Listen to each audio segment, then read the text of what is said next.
It's lingering there, kind of hanging there in the sky, Howie. Yeah, I mean, winds always could be worse, and for the most part, Alan, they're on the firefighter side to more apt to control and contain the fires, with everything being relative. That's usually the deciding factor. We're hot, we're dry this time of year. That's just the bottom line. Really quick, there is our Duckett Peak camera in Shasta. That's looking off towards the south, looking at some clouds. We've had kind of a stormy evening. We'll take a peek at that in a moment here. But firstly, mostly clear and mild tonight. Breezy this week, or breezier for that matter.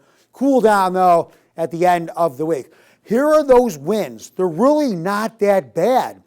We take these days most of the summers. We're always hot and mostly dry, so the winds are really not that problematic. Now, with the storms moving through Butte County a couple hours ago, the strong, severe storms, then winds were jacked up a little bit. But since then, winds have even calmed further. Here are those storms. We're still seeing some rain, some spots almost half an inch an hour, other areas a lot less than that if you're in the super, super duper rainy core area of the storms. But hail that was once 1 inch, down in size dramatically, and at the same time, those winds that were around 50 miles per hour, those have lessened greatly. So we're still going to keep an eye on the storms for lightning strikes that could potentially develop more fires. Okay, overnight in the valley, dropping down a little cooler into the mid-60s. Look at Weaverville dropping to 58, 55 for Chester. But here tomorrow, still hanging on by a sliver, our heat wave. We're getting right around 100 again throughout a good portion of the area. You get up to Chester up there, not too bad, at 86. Magalia, semi-comfy at 89 degrees. Here's our future cast. Looks similar to the radar.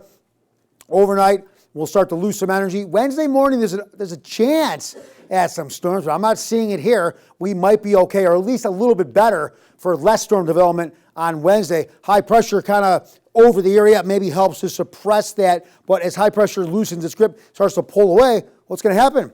Bye-bye heat wave. We're going to see cooler, more September-like weather. What do I mean by that? Well, we're in September, on average about 90 degrees for the valley. So look where we are now. Here we are Wednesday, 97, Thursday, 97. But then we get closer to average for this time of year and even a few degrees below that. So after a couple heat waves back-to-back weeks, we look to be on the cooler side. And generally with cooler temperatures, Alan, we'll start to see those moisture levels go up as well. That will be better for our fire weather here in Northern California. Thank you, Howie.